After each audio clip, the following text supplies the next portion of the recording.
best here, decorated here. Got my poinsettias up. Got these palm trees. Some of them, I didn't know they were going to make it through the winter, so I pulled some of the dead leaves off. Because when you do that, the nutrition stops going there, and it goes on the ones that are surviving. Stay tuned the next week. I'll give you some more lessons about plants. Yeah, that's what somebody told me. So we're trying to make the place look nice. That makes sense. Trying to make it look like Christmas in your little tree over there. I don't have a Christmas message, so I prayed. I ask God every week. You know what come to me? You probably heard. If you heard the scripture once, you probably heard it 10 times. And just today, somebody prayed for me and quoted us. Maybe that's his son. I know the plans I have for you, encourage the Lord. Plans to give you hope. Plans to give you a future. That's my Christmas message. Let me read a verse in Proverbs 19. Proverbs 19:21. Many are the plans in a man's heart, but it is the Lord's purpose that prevails. And then I'll read Jeremiah, our text. Jeremiah 29:11. For I know the plans I have for you, declares the Lord. Plans to prosper you and not harm you. Plans to give you hope of future. Then you will call upon me and come and pray to me. I will listen to you. You will seek me and find me when you seek with me. You seek me with all your heart. Now, I'm pretty sure you've heard it. If you've been in church circles long enough, you've probably heard that. God has a plan. God has a purpose. And I thought, God, what could I really say? Yeah, because I preached that here before, I think once or twice. What could I say to add to that? But you know what come to me overall? Right after that, you know what God come to me? That man and his plans, man's and his purpose, man's best laid plans, man's schemes and his scams, man's plans, his purpose can be thwarted. Just like that. You understand? Man's plans can come to ruin and never come to fruition. But God, if God's called you to do something, if God's given you a plan, if God's given you a purpose, maybe He hasn't, we just read it, God's plan, a purpose for you, and if you will line your life up with God, God is going to bring His plan to pass. It doesn't matter what happens, doesn't matter what you think about, doesn't matter your age, doesn't matter your location, education, doesn't matter your past, doesn't matter your current battles and struggles. If you will submit your life to God and He has a plan for your life, He will bring it to pass. Amen. Now, years ago, I'm not a gambling man, but years ago, placed a few bets. Back years ago, I knew some people that knew some bookies. And I'll tell you what, most likely I lost more than I won. Amen. And there's an old saying, ain't no such thing as a sure bet. You ever hear anybody say that? Ain't no such thing as a sure bet. But I'll give you another saying. God has His plan, has His eye on you, give you a plan, give you a purpose. You can take that to the bank. Amen. If God says He's going to do it, He's going to do it. He's going to do it. What's another saying? It's as good as gold. When God gives you a plan, when God gives you a call, when God designed for you to do something, He's going to bring it to pass. Doesn't matter. Nothing can hinder it. Nothing can stop God from working, from moving in your life. God says, I know the plans I have for you. But not only does He know, they're good plans. Amen. The good future. Amen. Doesn't matter your education. Doesn't matter your talents. It's not about your ability. I was thinking about talent. I was thinking about singing, and I thought about Louis Armstrong. And I thought, nobody knows what I see. I think, was he really that great of a singer? Now, I'm not saying he was using God. I'm not saying you understand. But you understand. God can take whatever it is that you have. He can use it. His glory.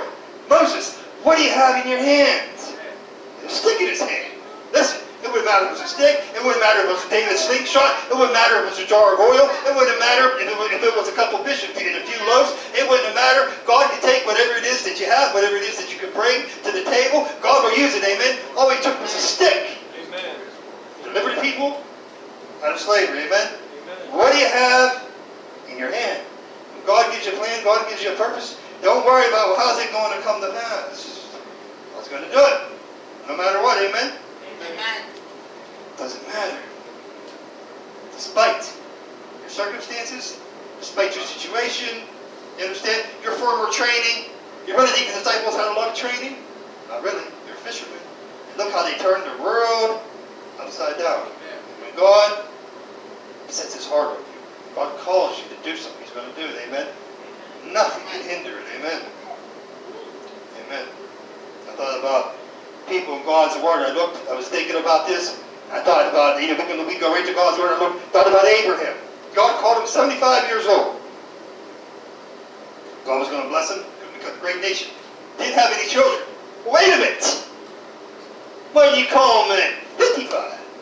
Why didn't you call Abraham at 25? Made his full life. He's 75 now. Getting up there. You understand? He's headed, basically, that would be today. That would be like, let's say, today, God's calling Abraham, let's say that's today. I mean, basically, he'd be headed for the retirement home. He'd be headed for the rocket chair, his Social Security. He'd be headed for the golden years of life. Somebody told me the golden years ain't so golden. Aches, pains, and strains. Starting to feel it myself up here. But, you understand. Why would you wait? But then after he called him at 75, he waited another 25 years. So he wasn't 100, he was 100 when he had Isaac. He was 100 years old. God waited. And the Bible says that Sarah's womb was dead. Abraham, technically, the Bible says he was dead, basically, his body. Her womb was dead. She was 90 years old. God gave him the strength to conceive. And this is what it says. Against all hope, he believed in hope. In other words, sometimes that's how it is with God. God gives you a promise, and then it looks like it's impossible. God puts the death sentence on it, basically. It makes it look, because God wants to make it known. It has nothing to do with you. It has nothing to do with your own strength. No power. God wants all the glory. Yes, he does. Because God wants the glory. Amen? And Abraham became great. It looked impossible. I like that verse. Against all hope, believed in hope. Amen? Became the father of many nations. It's not about you. It doesn't matter about what you have. It's what you have in your hand. God will use it. Amen? So all that woman widow had was a jar of oil. Amen? Let's go on here. His grandson, Joseph. Remember Joseph? Joseph had a promise too. Same promise of Abraham, different little promise, but same thing. The Abraham covenant passed on to Joseph. But what happened to Joseph? He got sold in slavery, right? Got led away from his hometown. They beat him. His brothers beat him. Sold him as a slave. Ended up in prison. There he was. But you know what? How God can take you in 24 hours. How he gave him second in command, didn't he? And in Egypt, because he could interpret the dreams. And Joseph went from ex-con to icon, just like that. I won't say he's an icon, but the rhymes go with it. But he went, it's basically what it was. He went from ex-con to an icon. Just like that. Because God was with him. But it says the word of the Lord tried him. Don't forget that. That's a good verse. The word of the Lord tried Joseph. God's going to give you a promise. Then comes a test. Amen. Then comes a time. Maybe it's a waiting period. Maybe God was waiting on Abraham to see how he's going to react. Sometimes God gives you a promise. And sometimes, God called me to ministry 16 years old. I didn't have the pulpit until... I did ministry, don't get me wrong. It ain't all about being on the pulpit, but really, I didn't get the pulpit until 20 years later. And I was 16, I was studying, I was ready to go at 17, I thought. I wasn't ready. Well, I'm 100% ready right now. But you get the point.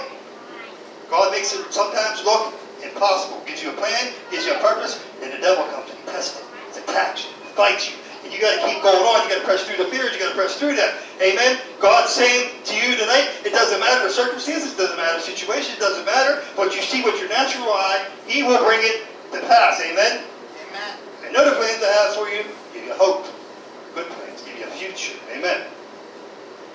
So then, God raised Joseph up. Joseph died. Another Pharaoh rose up. This is how Israel became slaves in Egypt. But God told Abraham that they were going to be slaves for 400 years. He said, be sure of it. God already knew. God already knew ahead of time how long they were going to be there, and it was going to happen. How did they get down there? That's how they got there. Because of Joseph, because of famine. And Jacob took his sons down there. They all lived down there because of Joseph, lived in Egypt. Then they became slaves. Another Pharaoh rose who didn't know Joseph, enslaved the children of Israel. Here they are slaves now. Now God's going to deliver them. Here come Moses. I'm taking you to the Old Testament now. Here come Moses, right? I like this. There's something we need to know something about Moses now. That's my understanding. Now, he wasn't biologically Pharaoh's son, but he probably would have took over.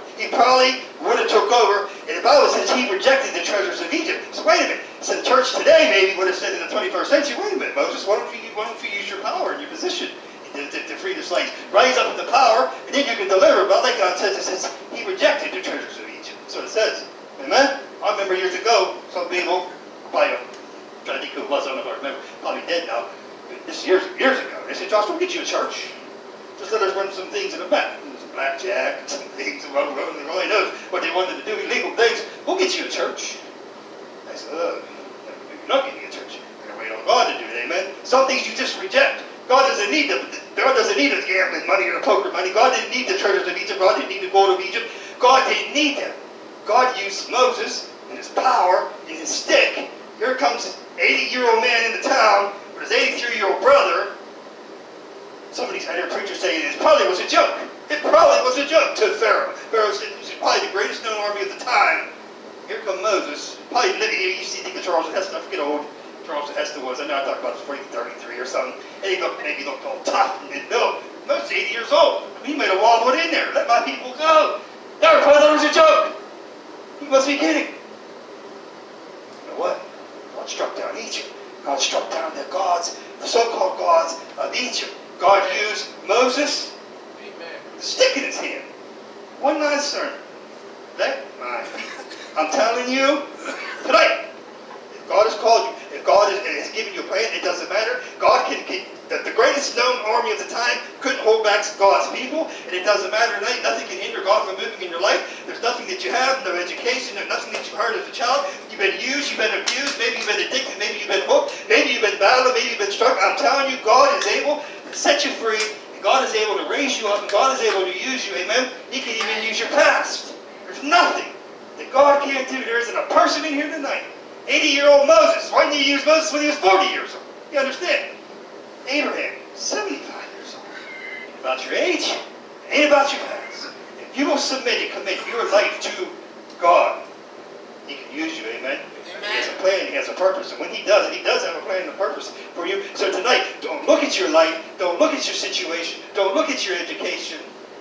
Look to God. Amen. What do you got in your hand? You got a stick.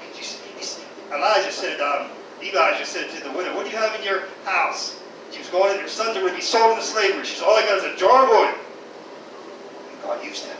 Multiplied it. Amen. God will use it. Amen.